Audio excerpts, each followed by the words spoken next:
மனசாட்சியா நான் தேவனுடைய காரியத்தை செய்யும் பொழுது, நான் என் வாழ்க்கையை வாழும் போது என் மனசாட்சியின்படி நான் வாழணும். అதாவது தேவன் சொன்ன வார்த்தையின்படி அந்த మనం చేసేటప్పుడు నా మనసాక్షి నేను దేవునికి దేవుడు చెప్పిన కార్యాలు చేసేటట్లుగా నా మనసాక్షి నాలో ఉపయోగపడాలి. రెండవది మற்ற మనిదர்களுக்கு முன்பாகவும் என் மனசாட்சியை நான் கரெక్టா வச்சிருக்கணும். రెండవది ఇతర జనాలకు ముందు కూడా మనుషులకు ముందు కూడా నా మనసాక్షి నేను కరెక్ట్ గా ఉంచుకోవాలి. நான் ஒரு சில வசனங்கள் சொல்றேன், நீங்க வீட்ல போய் படிச்சுக்கோங்க, நான் முடிச்சிடுறேன்.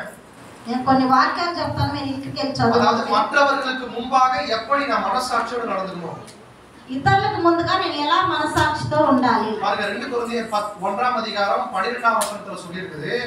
2 కొరింథీయులు 1వ అధ్యాయం 12వ వచనంలో చెప్పబడింది. நான் கபடம் இல்லாம திவ்ய உண்மையோடு உங்களுக்குள்ள நடந்தேன்னு பவுல் சொல்றாரு.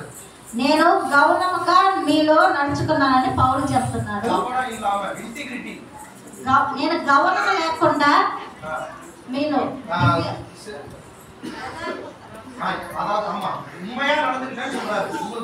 నేను యథార్థంగా మీలో నడుచుకున్నానని ఇక్కడ చెప్పబడింది.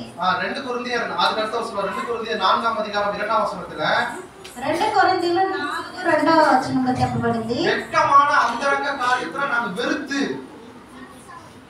ఇక్కడ అయితే కుయుక్తిగా నడుచుకొనకయు దేవుని వాక్యమును వంచనగా బోధింపకయు సత్యమును ప్రత్యక్షపరచుటకు ప్రతి మనుషుని మనసాక్షి ఎదుట మమ్మును మేము దేవుని సమూహమందు మెప్పించుకొనుచు అనుమానకరమైన రహస్య కార్యములను విసర్జించుచున్నాము.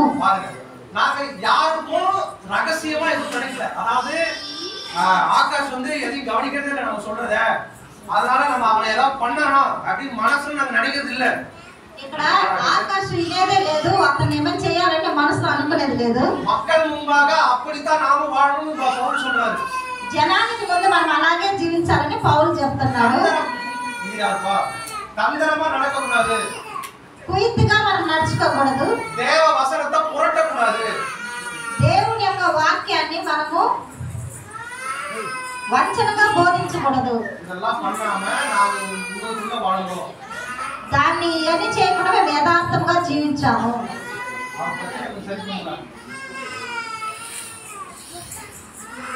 1 தெசలోనికే 2వ అధ్యాయము 1 தெசలోనికే 2ஆம் அதிகாரம் 10వ வசனத்தை வீட்ல போய் வாசிக்கோங்க. 1 தெசలోనికే